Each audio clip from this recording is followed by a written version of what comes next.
Makita nyo mga idol, umuulan.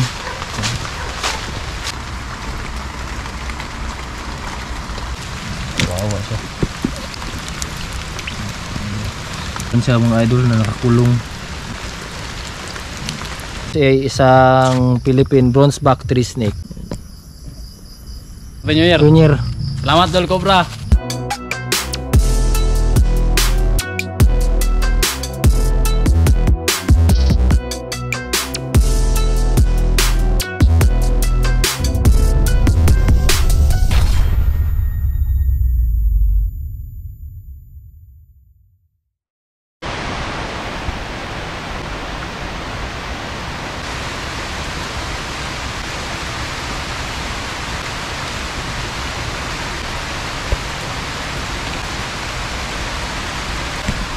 Ayan mga idol, magandang hapon sa inyong lahat.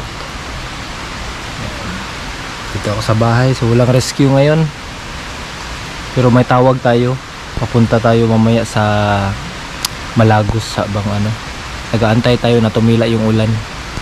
So kasama natin mamaya si Idol Elijah ng Tuburan. Magkakape muna ako. Mga idol. Kape tayo mga idol. So kaninang umaga galing ako kanila bahay nila Mayor Baste Duterte, kasi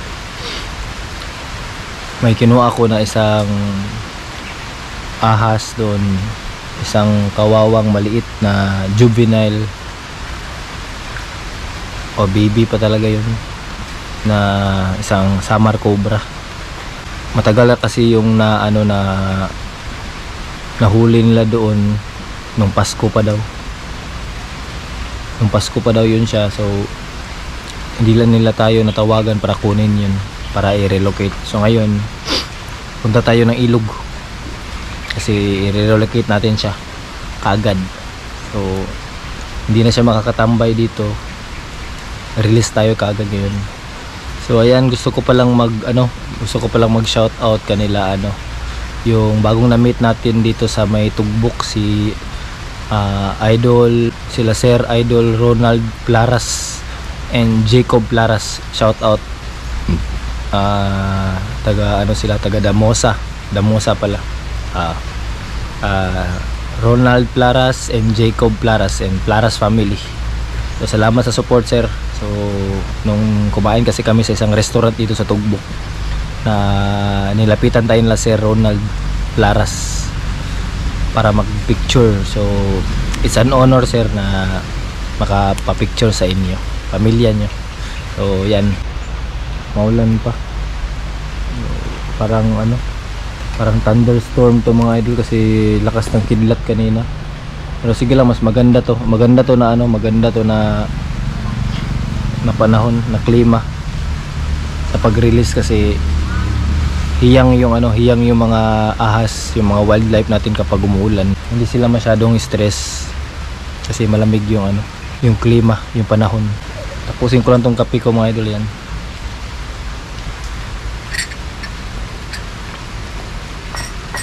kita tayo mamaya sa ilog.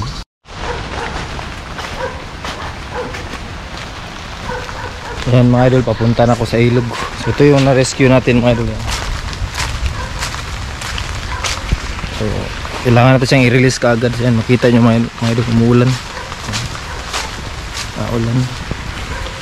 So magandang mag-release ngayon dito sa ilog, kasi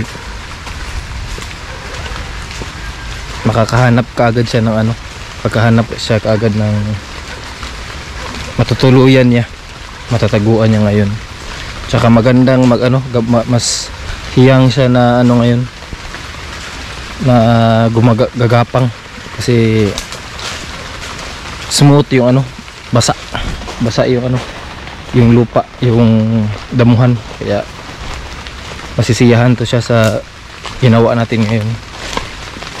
So shoutout ko ulit pala sila Idol Sir Ronald Plaras, Jacob Plaras of Damosa dito sa Davao City. Salamat sa support nyo, sir. So ayan, ito tayo mga idol.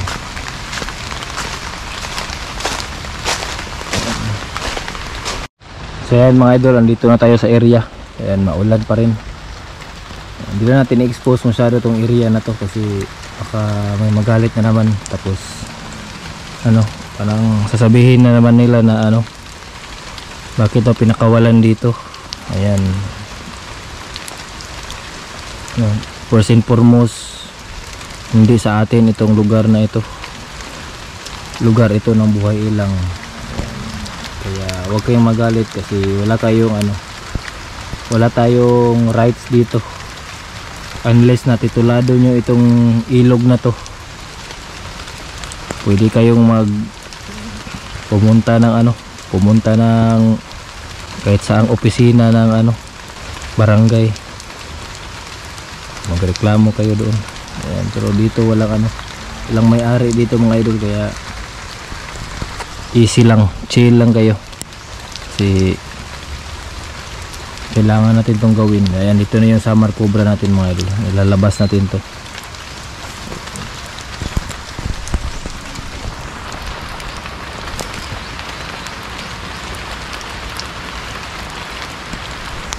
Ayan, ilalabas natin itong summer cobra mga idol.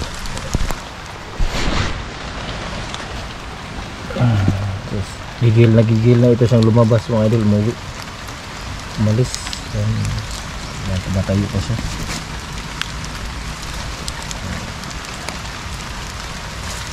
So malaki na siya, hindi na siya nakakaspit mga idol kasi wala nang laman, wala na siyang laway. Ayan, buti na lang. So siguro mga 1 taon to. Ayan. Ano, parang natutumba na siya. Nahihilo na siya, hindi niya na alam yung gagawin niya. Ayan. Salamat tayo sa kanila doon, kanila Aris, doon sa Matina Aplaya, kanila boss, sa bahay nila Mayor. Ayan. So tabuin na natin siya mga idol, paalis dito.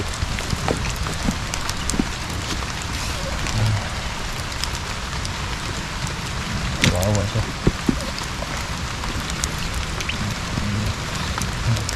Pwedeng matapang siya mga idol kasi isipin mo 1 buwan siya mga idol na nakakulong. So mamaya, ayan, so mamaya mga idol, bali papunta tayo, pag tumila ng ulan papunta tayo ng Malagos, samahan natin si Idol Elijah kasi ito yung first rescue mission niya kasama yung Dol Cobra, Team Dol Cobra ng Davao. Malis ka na. Kuha mo na ako ng stick mga idol. Taboy ko muna siya mga idol. Siya doon. Doon ka sa baba. So huwag niyong paglaruan yung mga ganito na mga ahas mga idol. Kasi one mistake will cost your life. Doon ka na. Baba ka na. Maghanap ka na dyan, yung tubig yan dyan. Dito yung natural habitat niya mga idol.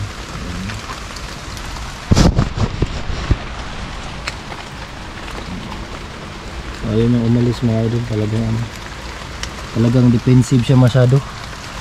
So napaka defensive niya kasi imaginein mo mga idol, Pasko pa siya andun. So ano ta ngayon, Enero na, 2025 na. So wala siyang tubig, wala siyang pagkain. Kaya hayaan lang natin siya dito. So maraming salamat. Ayan, abangan niyo yung rescue namin ngayon ni Idol Elijah. Susunduin ko si Idol Elijah. So pupuntahan natin si Idol Earl ng Barangay Malagos. Ayan. Salamat mga idol.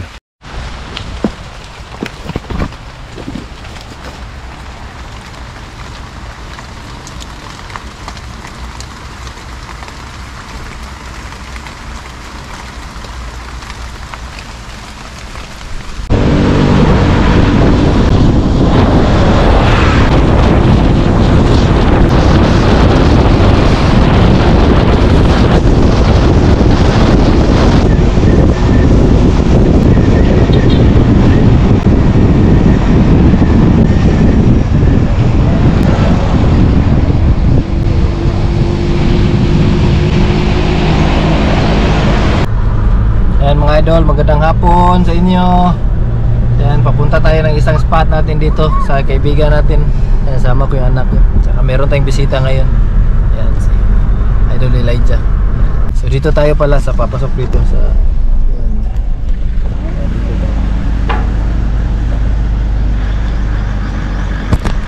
So dito tayo sa Malagos. Sa papasok tayo na Kasuga Farm. Ayan, doon yung kaibigan natin. Pupuntahan natin. Quiet. Kasama ko yung anak ko kasi may kukunin tayo ngayon dito. So, maganda yung lugar dito mga idol sa Malagos.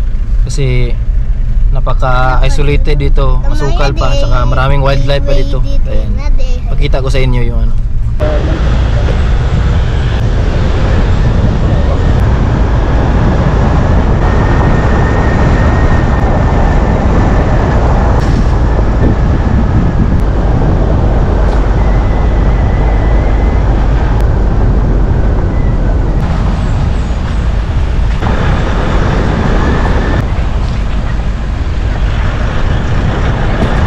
Kita nyo yung pa ano, yung pa kanan, yun yung sa bamboo sanctuary, maganda yun mga idol.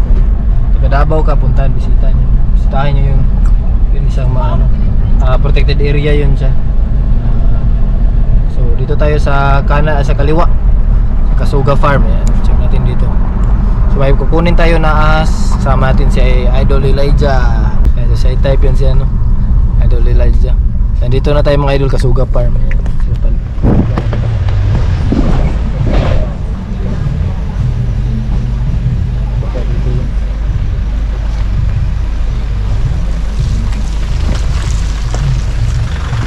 So antayin natin yung contact natin dito. So dito tayo. Yan. Saglit lang mga idol. Tawagan ko muna si idol. Nawakan mo nga yung camera idol Elijah. Yan, so si idol Elijah muna yung ano natin mga idol. Cameraman natin.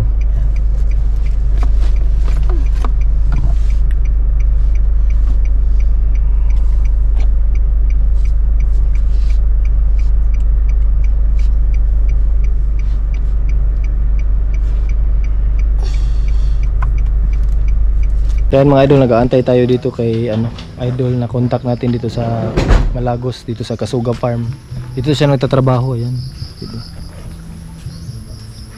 So, ito yung ano nila, farm. So marami silang kakao dito, so ayan, makita niyo mangustin. Gaganda yung mga puno dito mga idol. Mga fruit bearing trees. So ayan. Sila yung ano natuturo dito, natuturo sila ng ano, ng mga ano agricultural na mga course. TESDA. Yan, TESDA accredited na mga ano. So may na-rescue na si idol natin na contact dito is yung ano bronzeback, yung Philippine bronzeback ano natin, tree snakes. Ano yung ano paborito mo na snake species? Reticulated python. Yan. So paborito ni Idol Elijah yung sawah.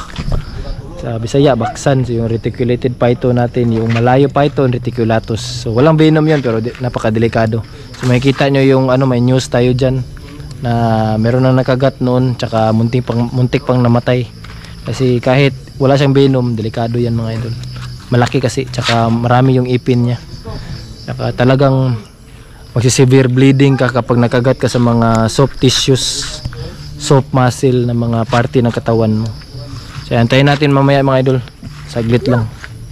Dito muna kami, tambay muna kami dito. So dito na si idol natin, Earl, no? Earl. Idol Earl. Sama natin. So ito yung na-rescue niya kanina. So adult na, oh. Kita niyo. Isang bronzeback tree snake.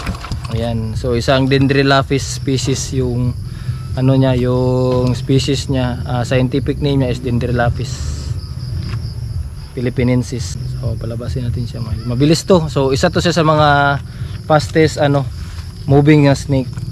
Itong bronzeback tree snake. So pagkain nito is putiki. Putiki. Ayan, makikita nyo mga idol. Dandahan siya. So ano pa siya? Nakikiramdam siya kung ulihin ba siya, sasaktan ba siya. So kapag actionin mo siyang kukunin yung ulo niya, talagang babalik siya or ano.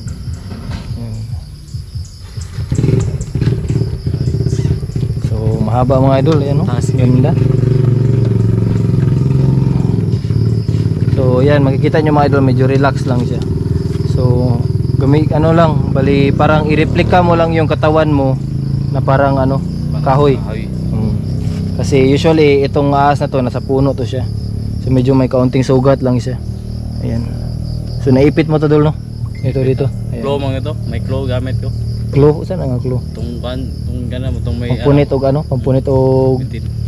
naadyo kay clip day. Na. Mao ba? Yan, so ito yung kasama natin dito sa Malagos. Aside doon kanila Idol Dave ng Philippine Eagle. Marunong din mag-rescue.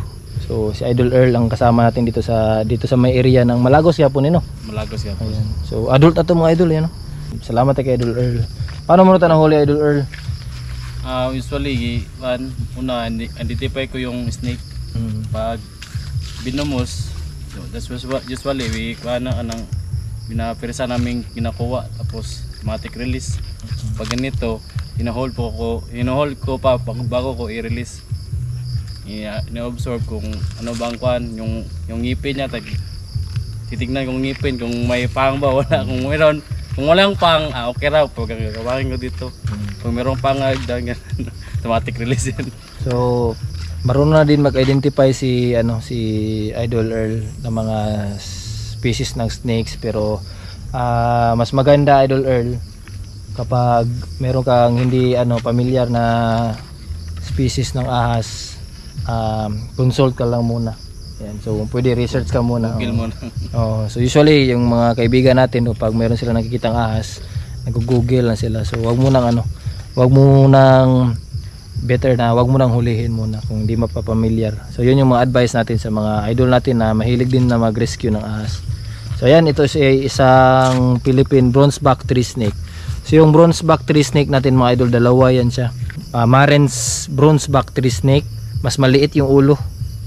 And then mas visible yung blue. Yan, mas visible yung blue niya. Meron man to siyang blue idol. Yan sa loob. So sa inner scale niya yan. Sa loob. Yung isa na bronzeback tree snake, mas din siya, mas maliit siya. Mas maliit yung ulo. Tsaka mas slender yung Yan, so hawakan mo nga idol. Try mo nga idol Elijah. So pagkapangin mo lang. So, yan. So idol Elijah yung gawa natin ng ng vlog ngayon. Aktibo ginig buntag. So ayan, so meron tayong na-rescue dito sa Kasuga Farm. So si Idol Earl dito sa Malagos, kung meron kayong mga concern about sa mga kapitbahay dito sa may ganina na purok ba ni? Purok 5. Purok 5B dito sa may Kasuga Farm yan. So si Idol natin, tawagan niya si Idol Earl dito sa Kasuga. So everyday makanadri no? Everyday raw. Mga kasi karang Sunday na po ka? Wala ko Sunday. So Monday to Saturday. Gina-encourage ko mga mga kauban nga ay patsaw kita mo bitin. Karang takpo na. So yan mga idol. So ano masasabi mo idol sa mga mga subscriber natin na medyo takot sa bitin? Anong ma-advise mo sa kanila, matakot sa ahas? Huwag lang kayo matakot kasi lahat ng mga ahas tatakot din yan. Tatakbo din yan pag alam nila nga may threat. Pag may threat na sa inyo, huwag nyo patayin yung bugawin nyo lang. Palayo ng bugawin para in the safety. Gusto sila safety din pag safety na sila, yun tatakbo na sila ng pamalayo. Yan, so galing parang dito, ayan, open area. So alis lang yan sila mga idol, hindi sila nagtatagal. Baro ka na idol na hilig sa pag-rescue ng ahas? Start nung mga rescue nung mga dati mga conserve nung na may grouping sa mga conserve animal. Nahilig ko yung mga mostly marami mapatay yung mga ahas. Yun, at pinapalagan ko nga ahas kasi balance, para mabalance din ang ecosystem natin. Ayan, so kasi maraming daga, maraming mga insekto. Nakakatulong din ang mga ahas para ma-decrease ang mga species nila. Ayan, saktong-sakto yung explanation ni Idol. Right on track. So biological pest controller natin yan sila. So salamat kay Idol Earl kasi merong mga katulad niyan nakakaintindi sa mga most misunderstood na mga species ng ahas, ng wildlife Kasi itong ahas mga idol, usually na may misunderstand talaga yung purpose nila, yung existence nila, kasi yun nga, may stigma sa takot yung tao. Stigma kasi yan ng tao, kasi pag ahas talaga delikado daw yan sa ano. Pero okay lang yan mga idol, kasi kailangan lang natin ng mga sustainable na mga advocacy gaya ng ginagawa ni idol na patuloy lang sa rescue. Salamat Dol. Idol. Yan. Thank you Idol Earl. So si Idol Earl nakapasya na to sa Tuburan Institute tong last na admin pair natin. So yan, shout out sa mga kaibigan ni Idol Elijah. Ayan, mga classmate niya doon. Ayan, so bronzeback tree snake. So mga makita kayo niyan mga idol, so huwag niyong patayin mga idol. So butiki yung pagkain nito. Usually talaga mga idol, mga palaka. Ayan. So adult na to, mostly mga nasa ano na to, 3 years siguro or 4 years. So, mabilis yan siya. So one of the fastest snake ni, fastest moving snakes. Ayan. Ko na, adult na. Adult na. So yun mga idol, pauwi na tayo. Pasalamat kay Idol Earl. Ayan, binigyan natin ng t-shirt. Salamat Idol Earl, kasi kasama natin to sa mga rescuers na mga volunteer yan ha. Walang bayad yan mga idol. Kahit si Elijah dito. Conserve environment. Ayan, so mga wildlife conservationist na advocacy to. So galing kami sa merong interest. Sa una, interest pa lang, habi-habi pa lang, hanggang naging passion na. Ngayon, advocacy na. Ayan, so pasalamat tayo Idol Earl. Happy New Year. Salamat, Happy New Year. Happy New Year. Salamat Dol Cobra. Yan. Yan mga idol, pauwi na tayo mga idol. So tapos na yung rescue natin dito. So konting snake awareness lang din, at saka naka-meet up tayo. Nagpa-meet up tayo kay Idol Earl. So isang rescuer natin. So first time namin nakita ni Idol Earl dito sa Malagos. Yan, so time check. Yan, 5 na ng hapon. So pauwi na kami ha, medyo hapon na. Yan, so kasama ko yung anak ko. Yan, saka si Idol Elijah. So isa sa Idol Elijah pala mga idol, estudyante natin to sa Tuburan Institute. So Steiner Waldorf na school dito sa Mindanao. So meron siyang project na wildlife, kaya sinasamahan natin siya. Sumasama siya sa atin para ma-experience siya. Yan, so okay ba yung experience mo idol? Yes. Elijah? Yan, so turuan natin siya ng more on snake handling. Yan, so hindi lang yung mga hindi lang yung mga venomous, kasi alam na yan ni Idol Elijah na bawal mag-handle ng mga venomous gaya ng Samar Cobra at saka ibang mga cobra, yung mga viper. So alam na yan ni Idol Elijah. So meron na siyang snake awareness, saka counting snake handling sa mga non-venomous, kasi minsan kailangan ng tulong natin na pero yung sa mga venomous, tayo yung rumirisbak dyan, tayo yung pumupunta talaga. Hindi natin inaasa yan sa ibang tao. Sa venomous na Dol Cobra na yan, kaya kailangan din natin ng tulong tulad ni Idol Elijah sa mga pag-restrain at saka pag-rescue ng mga non-venomous snakes, na kahit non-venomous siya, pinapatay siya ng mga tao. So anong napipil mo Elijah pag may pinapatay na ahas Elijah? Sumasakit ang dibdib ko. Ayan, so pareha tayo. So minsan medyo masakit sa dibdib, pero kailangan nating tanggapin na meron talagang mga tao na hindi pa naiintindihan ng lubos yung purpose ng ahas. So kailangan lang natin ng masinsinan pa at saka mas malalim pa na mga snake awareness. Kaya yan yung ginagawa natin kasama si Idol Elijah. So yan, salamat mga idol. Sunod na naman ang rescue. Alam Idol Elijah. Bye.